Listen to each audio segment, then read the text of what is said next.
Something has to shift. And don't let people make you feel guilty about the fact that for a minute you focusing on money. I had a pastor challenge me one time. You know, Brian, man, you awful young to be talking about money all the time.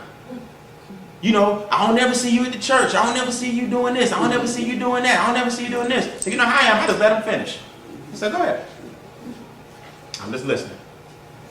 I don't focus on this. I ain't focused on that. You ain't see me at church. You ain't see me doing this. You ain't see me doing that. I said, you finished? He said, yeah. I said, I tell you what, Pastor, since we're talking about focus, I know what the word says. And there are a lot of ways you can tithe. You can tithe money. You can also tithe time. That's right. So why don't we do this?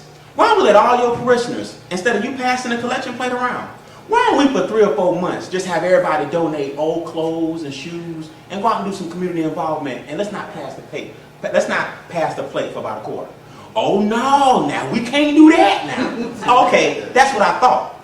It is about the what? The money. So don't try to get me distracted just because you see me out here talking to people about getting money as an issue out the way. You trying to take me off my focus, but you won't put that collection plate down for 4 months, will you? I can tithe in a lot of different ways. So Pastor, you telling me when I go around this country, thousands of people come to my seminars, I talk to hundreds of people a week, and I'm telling middle class people how to change their financial future so when they're 65 or 70, they can leave a legacy for their kids. And you telling me I ain't doing God's work?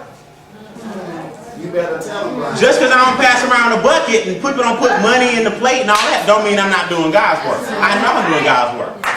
So you telling me when I go speak to all these high school students that don't have 2 parents, don't have a father in the home, because I got all the time in the world, you telling me I'm not doing God's work?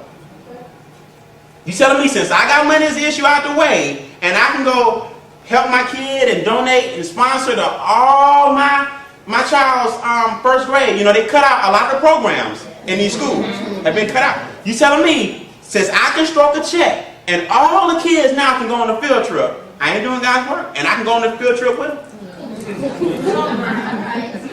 So, Pastor, don't try to make me feel guilty just because you and I chose to do God's work in different ways. I can't preach, you can't do what I do. See, don't let people make you feel guilty about the fact that for a minute you're trying to get your finances straight, because they'll make you feel guilty about nothing else. When I had 3 jobs, I was a good man.